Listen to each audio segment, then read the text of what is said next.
Good morning, sir.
तो students last lecture में हम लोग जेफेट का कंस्ट्रक्शन स्टडी कर रहे थे। आज इसके बारे में थोड़ा सा डिटेल में स्टडी करेंगे। बेसिक आइडिया एंड सिंबल वगैरह तो हमने देख लिया था, डिस्कस कर लिया था। डिप्लीशन रीजंस डिस्कस कर लिए।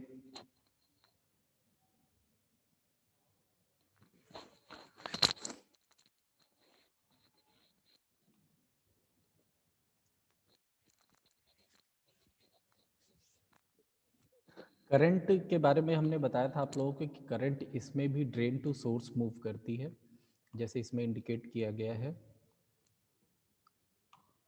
इन दिस फिगर कि ये करंट का जो मूवमेंट है वो इस डायरेक्शन में होता है, मींस इनसाइड द मटेरियल इसकी डायरेक्शन ये रहती है, इस तरह से मूव होकर के ये ड्रेन टू सबस्ट्रेट, इस तरह से करंट का मूवमेंट होता है। सॉरी, ये तो ये इसमें थोड़ा सा गलत दिया हुआ है क्योंकि ये बैटरी कनेक्शंस यहाँ पर रिवर्स कर दिए गए हैं। इसमें करंट की डायरेक्शन सही है, ये इसमें बैटरी का कनेक्शन गड़बड़ है, तो ये कनेक्शन सेम यही होगा, ये पॉजिटिव टर्मिनल ड्रेन वाला और ये नेगेटिव टर्मिनल। तो इसको आप नोट कर लीजिएगा कि ये यहाँ पर कनेक्शन रिवर्स दिए हुए हैं गलती से।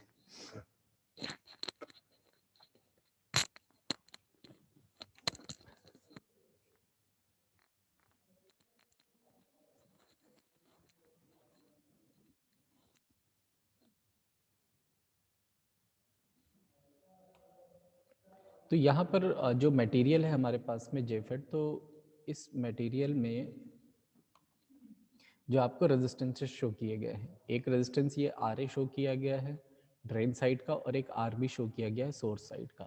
तो यहाँ पर हम जैसे ये ड्रेन VDD अप्लाई करते हैं, ड्रेन टू सोर्स वोल्टेज यहाँ पर, तो इस रेजिस्टेंस की जो वैल्यू है, इस रेजिस्टेंस की वैल्यू ज़्यादा होती है, इसलिए जो वोल्टेज ड्रॉप होता है वो इस तरफ ज़्यादा होता है।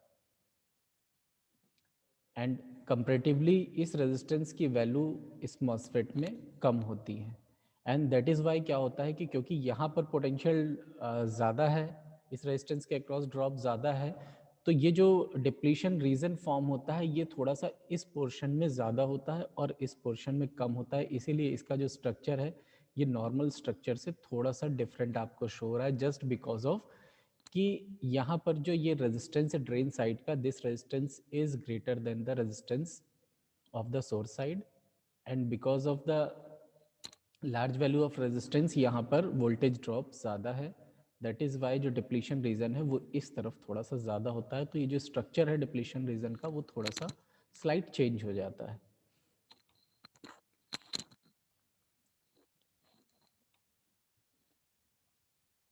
तो अब ऑपरेशन की बात करते हैं।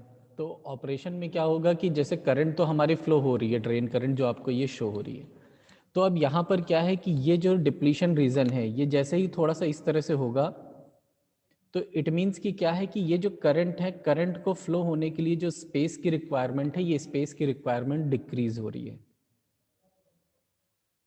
और जैसे ही हम ये गेट वोल्टेज भी यहाँ पर अप्लाई कर देते हैं ऑफ दिस पोलैरिटी, तो क्या होगा कि यहाँ पर जो रिवर्स बाइसिंग है बिटवीन दिस जंक्शंस, ये रिवर्स बाइसिंग और ज़्यादा इंक्रीज हो जाती है। और जैसे ही रिवर्स बाइसिंग इंक्रीज होगी तो as in normal PN junction क्या होगा, डिप्लीशन रीजन जो है वो इंक्रीज होगा। और जैसे जैसे ये डिप्लीशन रीजन इंक्रीज होगा, यहाँ पर से ये जो करंट के फ्लो होने के लिए जो स्पेस है, या ये कह सकते हैं जो चार्ज कैरियर्स के लिए जो स्पेस है यहाँ पर, वो स्पेस कम होती जाती है और एक ऐसा टाइम आता है जब ये स्पेस बिल्कुल ख़त्म हो जाती है और ये जो रीजन है ये आपस में इस तरह से कोइंसाइड कर जाते हैं। एंड इट मीन्स कि यहाँ पर एक एरिया ऐसा आ जाता है जो जिस एरिया में कोई भी चार्ज कैरियर्स नहीं होते हैं, बिल्कुल डिप्लीट हो जाता है ये रीजन चार्ज कैरियर से। और अगर डिप्लीट हो गया तो इट मीन्स कि क्या है कि चार्ज कैरियर्स को यानी इलेक्ट्रॉन्स को फ्लो होने के लिए यहाँ पर स्पेस नहीं मिलेगा। एंड जो करंट है यानी ड्रेन करंट की वैल्यू, दिस ड्रेन करंट की वैल्यू जो है वो क्या हो जाएगी, जीरो हो जाएगी, जैसा हमने मॉसफेट में स्टडी किया था। और ये जो वैल्यू होती है, इस वैल्यू को हम जो इस वैल्यू पर ये डिप्लीशन रीजन जो है वो ऑलमोस्ट कोइंसाइड कर रहे हैं, इसको हम कहते हैं पिंच ऑफ वोल्टेज, जैसे वहाँ पर बोल रहे थे, या VGS ऑफ। तो ये गेट वैल्यू जो हम यहाँ अप्लाई कर रहे हैं, इसकी वैल्यू इतना नेगेटिव कर दें कि वो VP तक पहुँच जाए, और जैसे ही इस VP यानी पिंच ऑफ वोल्टेज के पास ये वैल्यू पहुँचती है, वैसे ही यहाँ पर जो ड्रेन करंट है, ड्रेन करंट की वैल्यू जीरो हो जाती है। सॉरी। तो क्योंकि हम एन चैनल की बात कर रहे थे तो पिंच ऑफ वोल्टेज नेगेटिव होगा, एंड इट डिपेंड्स अपॉन कि डोपिंग क्या की गई है एन एंड पी रीजन्स में, बिकॉज जो भी हम वोल्टेजेस अप्लाई कर रहे हैं रिवर्स वोल्टेज, ये डिपेंड करेगा कि मटेरियल में डोपिंग कितनी है, उसके अकॉर्डिंग ही ये पिंच ऑफ वोल्टेज की वैल्यू कम या ज़्यादा होगी, बिकॉज चार्ज कैरियर्स भी उसी के अकॉर्डिंग होंगे और डिप्लीशन रीजन भी उसी पर बेस्ड होगा। जैसे कि हमने पीएन जंक्शन में पढ़ा था कि इन केस हम हैवी डोपिंग करते हैं तो इन दैट केस जो डिप्लीशन रीजन है वो बहुत कम होती है। तो डोपिंग पर डिपेंडेंसी ज़रूर है इस डिप्लीशन रीजन की, दैट इज़ वाई जो पिंच ऑफ वोल्टेज है उसकी भी डिपेंडेंसी इसके डोपिंग पर होगी एन एंड पी रीजन्स के। And width of the original channel structure, इसके अलावा जो ये स्ट्रक्चर है इस स्ट्रक्चर की क्या विड्थ हम लोग ले रहे हैं इस पर भी डिपेंड करेगा, बिकॉज अगर इसकी विड्थ भी ज़्यादा है तो इट मीन्स कि डिप्लीशन रीजन को भी ज़्यादा स्पेस मिलेगी, तो हमें और ज़्यादा डिप्लीशन रीजन क्रिएट करने की ज़रूरत है, तो इट मीन्स और ज़्यादा नेगेटिव पिंच ऑफ वोल्टेज यानी और ज़्यादा gate to source voltage apply करने की ज़रूरत है। तो ये दो चीज़ों पर डिपेंड कर रहा है, इसको आप ज़रूर याद कर लीजिएगा। ये दोनों इंपॉर्टेंट पॉइंट है कि किन दोनों पॉइंट्स पर ये पिंच ऑफ वोल्टेज की डिपेंडेंसी है।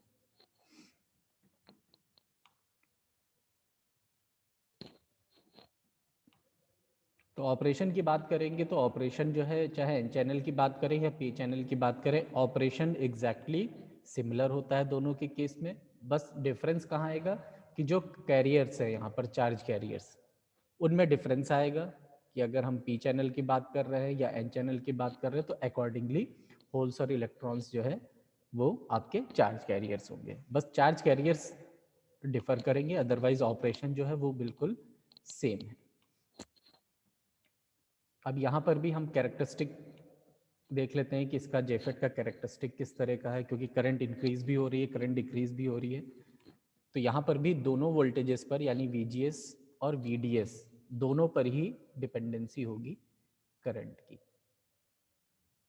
तो जैसे हमने बीजेटी के केस में कैलकुलेट किया था तो हम यहाँ पर भी उसी तरह से कैलकुलेशन कर लेंगे। हमारे पास में क्या है, एक मॉसफेट है, ठीक,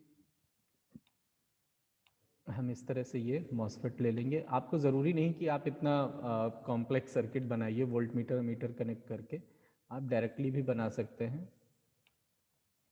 ये हो गया सोर्स, ये हो गया ड्रेन और ये हो गया गेट। तो हमें करना क्या है कि हमें क्या वैल्यूज मेजर करनी है, एक वैल्यू मेजर करनी है जो ये ड्रेन करंट होगी यानी ID,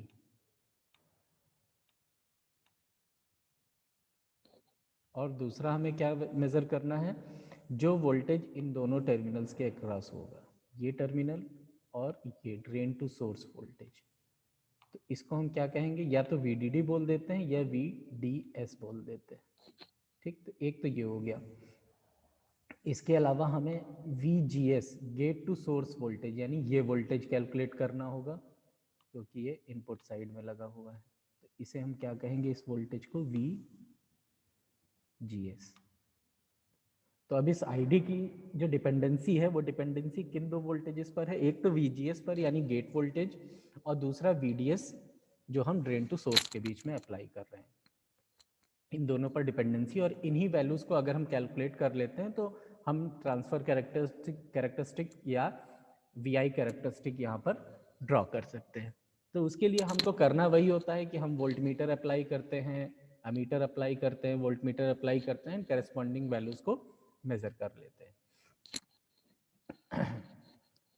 तो ये सर्किट थोड़ा सा देखने में आप लोगों को हो सकता है कि कॉम्प्लेक्स लग रहा हो कि वोल्ट मीटर लगा दिया, मिलीमीटर लगा दिया, बहुत ह्यूज सर्किट है, एक वोल्टेज वेरिएबल रेजिस्टेंस लगा दिया गया जिसके थ्रू वोल्टेज को वेरी कर रहे हैं। तो ये है नॉर्मल ही सर्किट, बट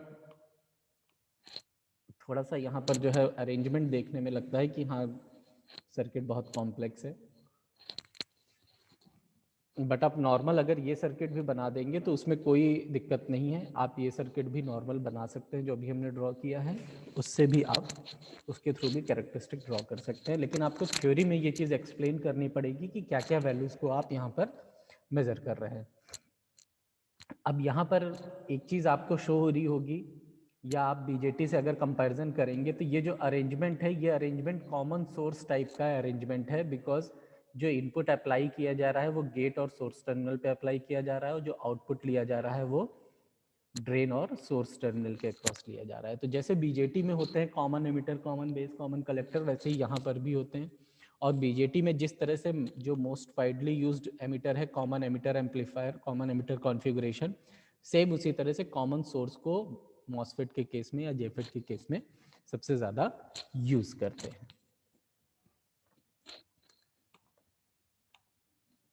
तो ये तो अरेंजमेंट हो गया सर्किट का। अब हम कैरेक्टरिस्टिक देख लेते हैं कि कैरेक्टरिस्टिक किस तरह का है इसका।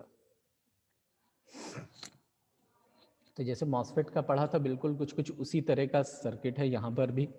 यहाँ पर भी क्या है कि अगर हम वोल्टेज और करंट के बीच में कैलकुलेशन करते हैं, तो यहाँ पर देखिए ड्रेन कैरेक्टरिस्टिक कैलकुलेट किया है और VGS की वैल्यू को 0 वोल्ट रखा गया है। जब हम VGS की वैल्यू को 0 वोल्ट रखते हैं और ये हमारी वैल्यू हो गई और ये हमारी VGS की वैल्यू हो गई और ये हमारे पास में ड्रेन करंट की वैल्यू हो गई। अब क्या होता है कि जैसे जैसे हम वोल्टेज को इंक्रीज करते हैं करंट इंक्रीज होती है। तो स्टार्टिंग में अगेन जैसे मॉसफेट में था लीनियर होती है, उसके बाद में फिर ये थोड़ा सा नॉन लीनियर होती है, करंट में डिक्रीमेंट होता है और फिर ये कांस्टेंट हो जाती है, जैसे बिल्कुल बिल्कुल सेम जैसा मॉसफेट में बताया था। तो ये हमारा ओमिक रीजन हो गया जिसमें ये कॉन्स्टेंटली इंक्रीज कर रही है, लीनियरली इंक्रीज कर रही है। सेकंड हमारा पिंच ऑफ या सेचुरेशन रीजन, और जो थर्ड रीजन है उसे ब्रेकडाउन रीजन कहते हैं, यानी कि यहाँ पर ब्रेकडाउन हो जाता है बिकॉज हम रिवर्स बायसिंग अप्लाई कर रहे हैं तो ब्रेकडाउन हो जा रहा है यहाँ पर। और यही चीज़ अगर हम ड्रेन करंट और VDS वोल्टेज यानी ड्रेन टू सोर्स वोल्टेज के अक्रॉस कैरेक्टरिस्टिक देखें तो कैरेक्टरिस्टिक तो यही बननी है, बस डिपेंड क्या करेगा कि VGS की वैल्यू हम क्या ले रहे हैं। VGS की वैल्यू 0 ले रहे हैं, -1 ले रहे हैं, -2, तो जैसे जैसे हम VGS की वैल्यू नेगेटिव करेंगे ये वैल्यू हमारी कम होती चली जाएगी, इस तरह से जैसे आपको यहाँ पर शो किया गया है। VGS की वैल्यू पॉजिटिव लेंगे तो इंक्रीज होगा, ठीक है, क्योंकि VGS की वैल्यू अगर हम पॉजिटिव अप्लाई करते हैं तो रिवर्स बायस कम होगा और करंट इंक्रीज होगी, बट अगर हम VGS की वैल्यू को नेगेटिव अप्लाई करते हैं तो इस तरह से करंट की वैल्यू कम होते होते एक टाइम ऐसा आएगा कि जब पिंच ऑफ वोल्टेज पे करंट वैल्यू पहुंच जाएगी तो करंट की वैल्यू बिल्कुल 0 हो जाएगी, ठीक। और VGS इक्वल्स टू 0 पर जो हम अप्लाई करते हैं वो हमने प्रीवियस केस में भी बताया था कि उसे हम IDSS से रिप्रेजेंट करते हैं।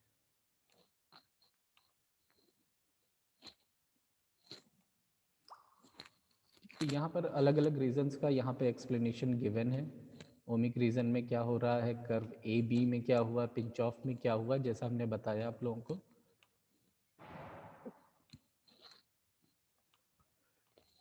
ये करंट इक्वेशन है। अगर हम ID करंट को किसी भी टाइम पर कैलकुलेट करना चाहें तो हम इस इक्वेशन से कैलकुलेट कर सकते हैं करंट को। इस इक्वेशन को शॉकलेज इक्वेशन भी कहते हैं और ये मोस्ट इम्पॉर्टेंट इक्वेशन है in terms of JFET and MOSFET. इस पर बेस्ड न्यूमेरिकल भी आते हैं और ये करंट आपसे पूछी भी जाती है कि इसमें फ्लो होने वाली करंट की क्या इक्वेशन है। तो ये मोस्ट इम्पॉर्टेंट इक्वेशन है, इसको चाहे रट्टा मार लीजिए और चाहे समझ लीजिए। VP क्या है बताया है, pinch off voltage. VGS gate voltage हमारा हो गया, gate to source applied voltage. और IDSS जो होती है, ये IDSS हमारी करंट है एट VGS इक्वल्स टू 0।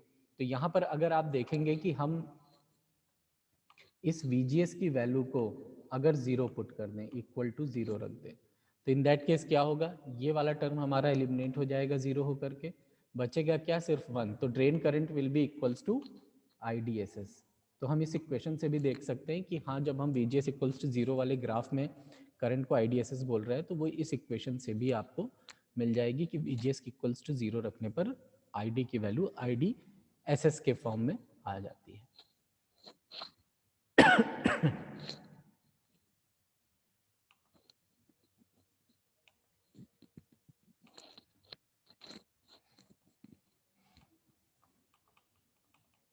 तो effect of gate to source voltage की अगर बात करें तो जैसा कि हमने अभी बताया था आप लोगों को वर्किंग में कि गेट टू सोर्स वोल्टेज का क्या इफेक्ट पड़ रहा है ड्रेन कैरेक्टरिस्टिक में। जैसे जैसे हम वोल्टेज को नेगेटिव करते जाते हैं गेट टू सोर्स वोल्टेज को, तो नेगेटिव की वजह से क्या हो रहा था, रिवर्स बायस इंक्रीज हो रही थी और रिवर्स बायस इंक्रीज होने की वजह से डिप्लीशन रीजन इंक्रीज हो रहा था और डिप्लीशन रीजन इंक्रीज होने की वजह से करंट कम हो रही थी और जब वो पिंच ऑफ वोल्टेज के इक्विवेलेंट हो जाता है गेट टू सोर्स वोल्टेज, तो करंट की वैल्यू 0 हो जाती है। तो सेम चीज यहां पर एक्सप्लेन की गई है।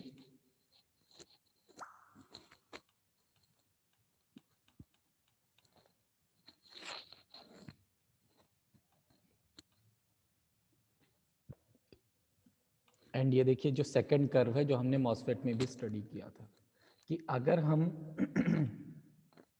ये VGS वैल्यू हो गई और VGS को हम अगर इंक्रीज करते हैं तो वो तो बिहेवियर हमने देख लिया कि किस तरह का बिहेवियर है। करंट पहले ओमिक में इंक्रीज होती, फिर ये इस तरह से कांस्टेंट हो जाती।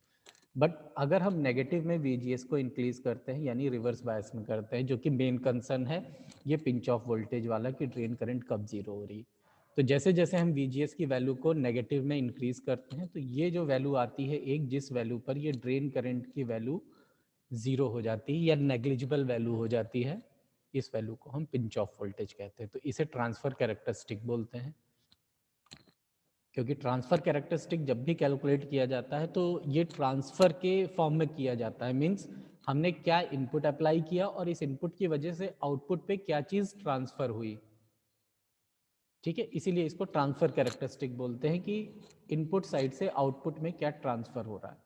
तो इनपुट साइड में हमारे पास क्या वैल्यू है, इनपुट साइड में हम VGS अप्लाई कर रहे हैं और आउटपुट साइड में हम क्या मेजर कर रहे हैं, ड्रेन करंट मेजर कर रहे हैं। तो इसीलिए जो ट्रांसफर कैरेक्टरिस्टिक बनेगा वो आपके VGS और ID के बीच में बनता है।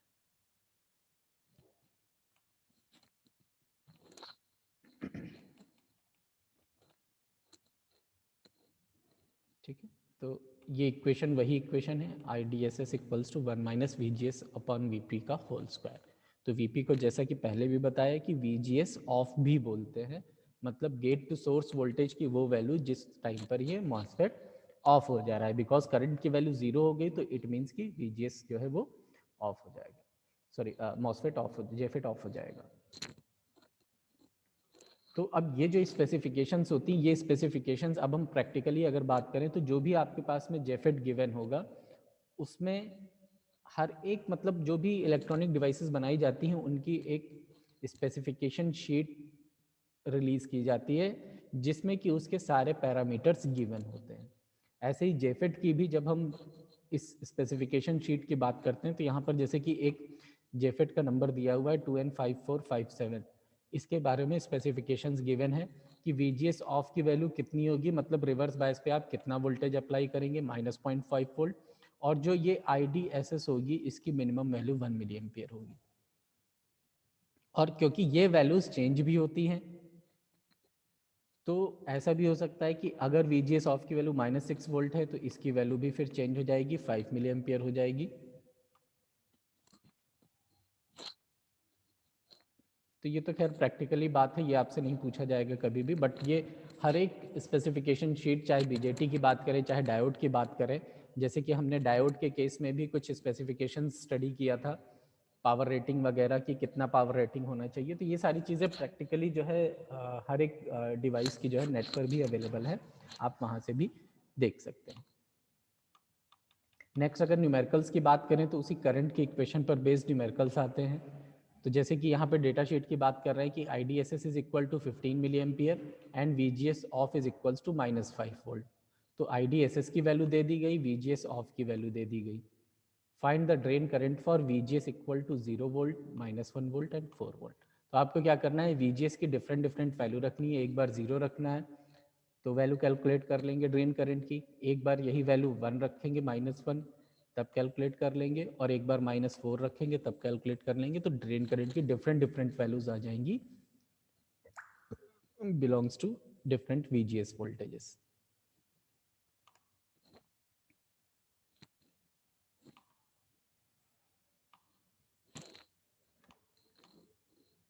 अगेन ये भी सेम क्वेश्चन है, जो सेकंड न्यूमेरिकल भी इसमें गिवन है वो भी बिल्कुल वैसा ही है।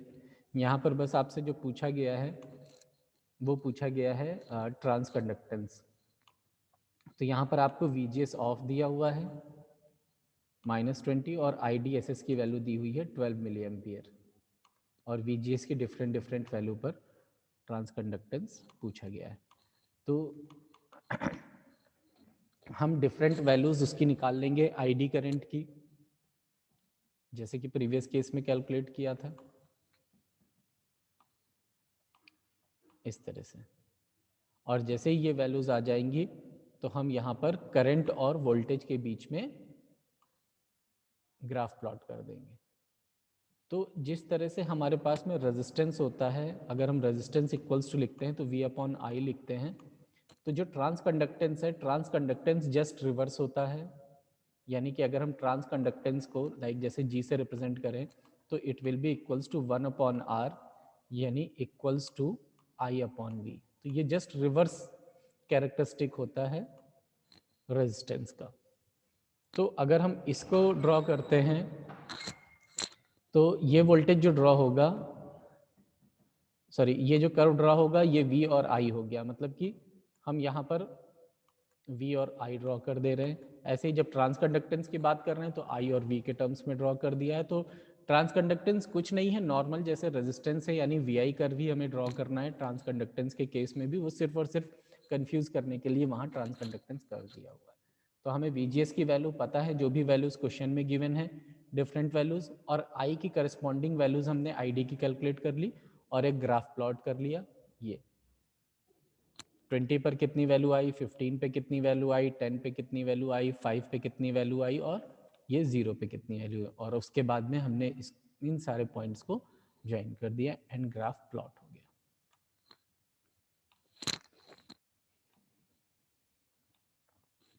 ये भी न्यूमेरिकल उसी तरह है। ठीक, इसके बाद में जैसे जेफेट पैरामीटर्स की बात करें तो ट्रांस कंडक्टेंस तो अभी हम लोगों ने देख लिया, इसको GM से रिप्रेजेंट करते हैं, एंड GM की जो वैल्यू होगी वो क्या होगी, ID अपॉन V, VGS। तो ID की वैल्यू क्या है, डेल्टा ID, यानी चेंज कितना हो रहा है ड्रेन करंट में विद रिस्पेक्ट टू, हम किसके कैलकुलेट करेंगे कि GS, यानी गेट वोल्टेज कितना हमने चेंज किया।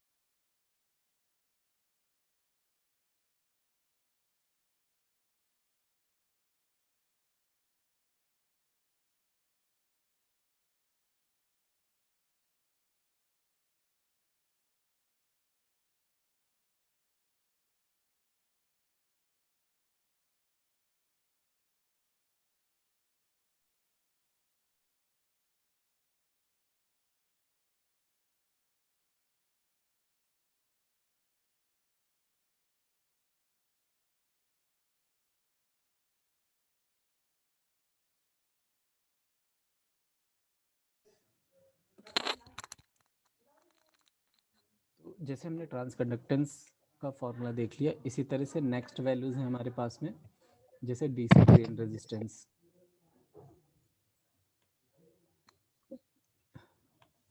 तो drain resistance just transconductance का रिवर्स हो जाएगा, VDS वैल्यू ले लेंगे एंड अपॉन ड्रेन करंट। इसी तरह से जैसे ये DC ड्रेन रेजिस्टेंस है तो हमने कांस्टेंट वैल्यूज ली हैं। जब हम AC ड्रेन रेजिस्टेंस की बात करेंगे तो इसे हम स्मॉल RD से रिप्रेजेंट करेंगे, एंड इसको कैसे मेजर करेंगे, हम RD इक्वल्स टू लिखेंगे change in this voltage and change in this current, क्योंकि ये भी बोथ जैसे BJT है बोथ DC एंड AC के लिए यूज होता है। तो अकॉर्डिंगली यहाँ पर भी वैल्यूज हैं, ये देखिए delta VDS upon delta ID, ये RD की वैल्यू हो जाएगी।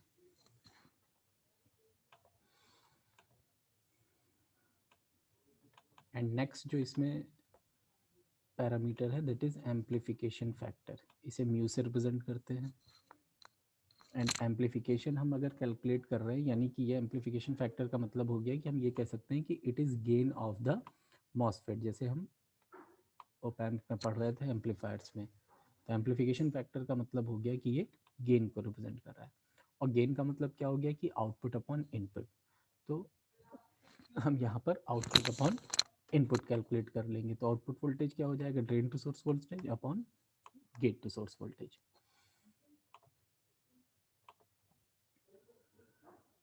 अब यहाँ पर एक रिलेशन कैलकुलेट होता है म्यू GM एंड RD में। तो अब यहाँ पर हमारे पास में ये जो फॉर्मूला है म्यू का, इसी फॉर्मूले में अगर हम ID से ऊपर नीचे मल्टीप्लाई कर दें इसी में, आईडी से ऊपर नीचे मल्टीप्लाई कर दें। तो नीचे वाले आईडी को हम वीडीएस के साथ लिख लेते हैं और ऊपर वाले आईडी को हम वीजीएस के साथ लिख लेते हैं। तो ये फॉर्मूला हमारा किसका हो जाएगा, आरडी का, और ये जो फॉर्मूला होगा वो किस चीज़ का हो जाएगा, जीएम का फॉर्मूला हो जाएगा। तो ये एक रिलेशन निकल के आता है, ये बहुत इंपॉर्टेंट रिलेशन है, mu equals to R D multiplied by GM. ये बहुत इंपॉर्टेंट रिलेशन है, इसको आप याद रखिएगा न्यूमेरिकल पॉइंट ऑफ व्यू से भी, और शॉर्ट क्वेश्चंस में ये एग्जाम में पूछा भी जा सकता है।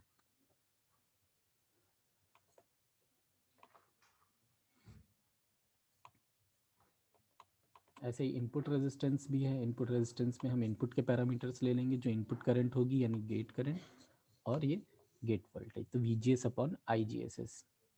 तो ये गेट रिवर्स करंट होगी, ये बहुत कम होगी, और VGS जो गेट वोल्टेज हम अप्लाई कर रहे हैं, ठीक है। ये देखिए लिखा हुआ है it is of order of nano amperes, जो ये गेट रिवर्स करंट है, बिकॉज ये रिवर्स सैचुरेशन करंट है। रिवर्स बायस के केस में ये नैनो एम्पियर्स की रेंज में फ्लो होती है।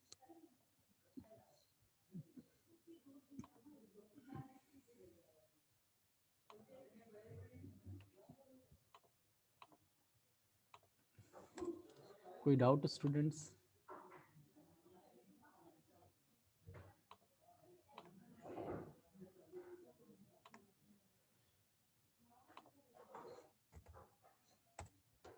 तो आगे स्टार्ट करें नेक्स्ट।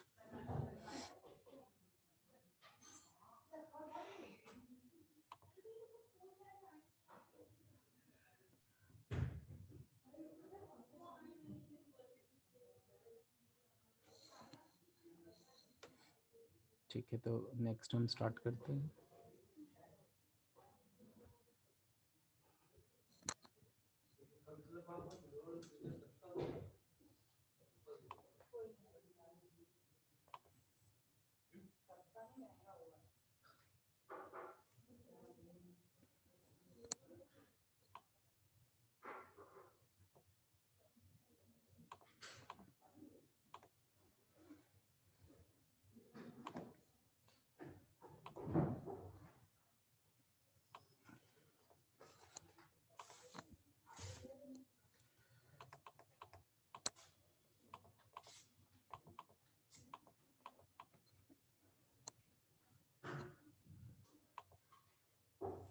ठीक, ये तो इनपुट रेजिस्टेंस हो गया।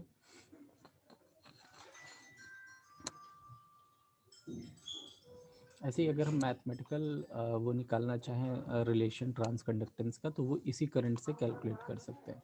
तो मैथमेटिकल एक्सप्रेशन के लिए हमें क्या करना होगा कि हमें इस इक्वेशन को VGS के रिस्पेक्ट में डिफरेंशिएट करना होगा। तो जैसे ही हम इस इक्वेशन को VGS के रिस्पेक्ट में डिफरेंशिएट करेंगे तो DID अपॉन DVGS हो जाएगा, और इस इक्वेशन को हम इसको VGS के रिस्पेक्ट में कर देंगे। तो ये 2 आपका देखिए यहाँ आ गया।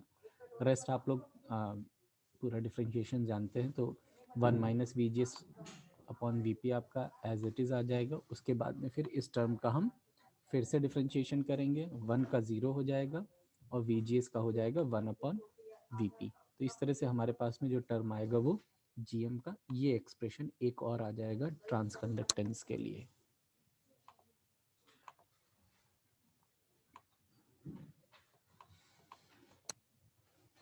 तो अब यहाँ पर अगर हम VGS की वैल्यू को 0 पुट कर देते हैं ऊपर वाले एक्सप्रेशन में, तो ये जो वैल्यू आती है इस वैल्यू को GM0 से रिप्रेजेंट करते हैं, यानी the value of GM at VGS equals to 0 and it is the maximum and it is equals to 2 IDS upon VP। तो ये मैक्सिमम वैल्यू होती है इस ट्रांस कंडक्टेंस की।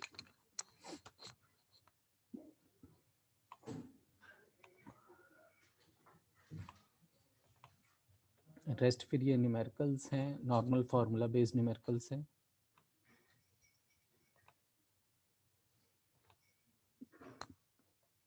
इसको हम आज शेयर कर देंगे गूगल क्लासरूम पे। इसके बाद फिर हम जो जेफेट जो पढ़ा रहे, तो आपको हमने बताया था कि इसके एडवांटेज और डिसएडवांटेजेस हैं कुछ। तो हम फेट और बीजेटी में एक डिफरेंस यहाँ पर एक कंपैरिजन शीट तैयार करते हैं, and this comparison is very important because ये एग्ज़ाम में पूछा ज़रूर जाता है। आप लोग इस कंपैरिजन को ज़रूर पढ़ लीजिएगा। इसमें बस यही सारी चीज़ें हैं, लाइक जैसे कि FET का हमने बताया था आपको, यूनिपोलर डिवाइस है, ये बाइपोलर डिवाइस है। पहला डिफरेंस यही हो गया। सेकंड क्या है, फेट वोल्टेज कंट्रोल्ड है, BJT करंट कंट्रोल्ड है। सारी चीज़ें बता चुके हैं। इसके बाद में फिर इसका इनपुट रेजिस्टेंस बहुत हाई होता है और कुछ मेगा ओम्स में होता है, और इसका इनपुट इम्पिडेंस लो होता है BJT के केस में कंपेयर टू FET, क्योंकि इसमें भी हमने 3 पैरामीटर्स पढ़े थे जिसमें हाई और लो भी थे। बट अगर हम जनरलाइज करके बात करेंगे तो यहाँ पर सेवरल मेगा ओम्स में है, और ये रेंज आपको BJT में नहीं मिलेगी। दैट इज़ वाई कंपेरेटिव अगर एनालिसिस करेंगे तो BJT का जो रेजिस्टेंस है, इनपुट रेजिस्टेंस, वो कम है। जैसे इसमें नेगेटिव टेम्परेचर कोफिशिएंट है, अगर हम टेम्परेचर इंक्रीज़ करते हैं तो करंट की वैल्यू जो है वो डिक्रीज़ होती है, इसमें इंक्रीज़ होती है। और क्योंकि ये यूनिपोलर डिवाइस है तो इसीलिए इसमें माइनॉरिटी कैरियर्स का बहुत ज़्यादा इफेक्ट नहीं पड़ता है। बट यहाँ पर क्या है, यहाँ पर माइनॉरिटी कैरियर्स का भी इफेक्ट पड़ता है। इसमें नॉइज़ नहीं होती है, और अगर कंपेयर करेंगे तो नॉइज़ इसमें ज़्यादा होती है। फैब्रिकेशन इसका थोड़ा सा सिंपल होता है, इसका थोड़ा सा कंपेरेटिवली डिफ़िकल्ट होता है। तो ये कुछ डिफरेंसेस हैं फेट एंड BJT में।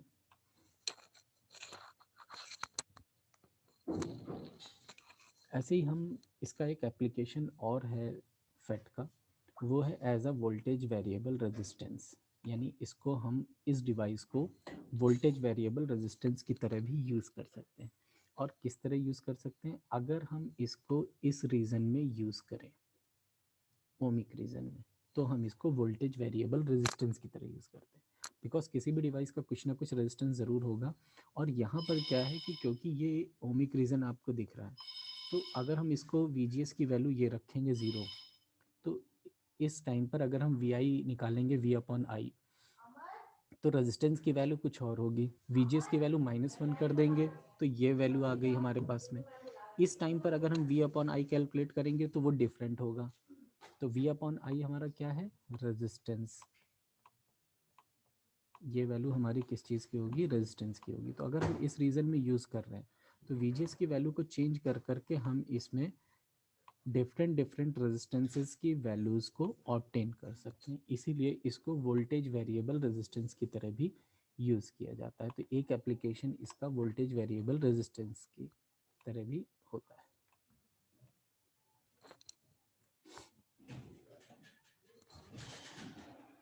इसको एप्लीकेशन को आप लोग मत स्टडी करिएगा, ये बहुत ज़्यादा डीप में हो जाएगा।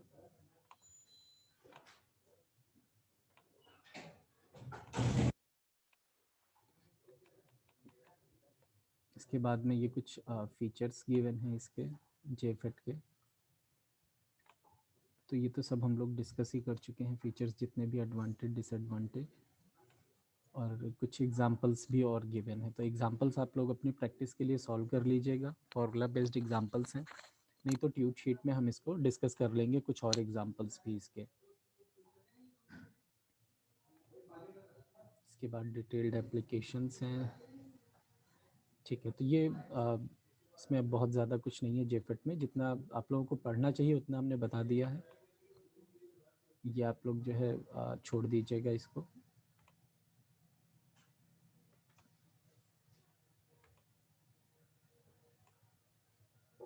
मॉसफेट हमने स्टडी कर लिया है, ठीक है। एंड कोई डाउट होता है ट्यूट क्लास में या नेक्स्ट क्लास में हम लोग इसमें डिस्कस कर लेंगे। अभी आज के लेक्चर में कोई डाउट हो तो पूछ लीजिए आप लोग। अटेंडेंस सबने मार्क कर दी? सर हाँ जी। Good morning sir. सर हम लोग का जो एग्जाम होता है हाँ। सेमेस्टर, सर उसमें सर जेफेट मॉसफेट की sir construction, working characteristic, current equation और सर जो एडवांटेज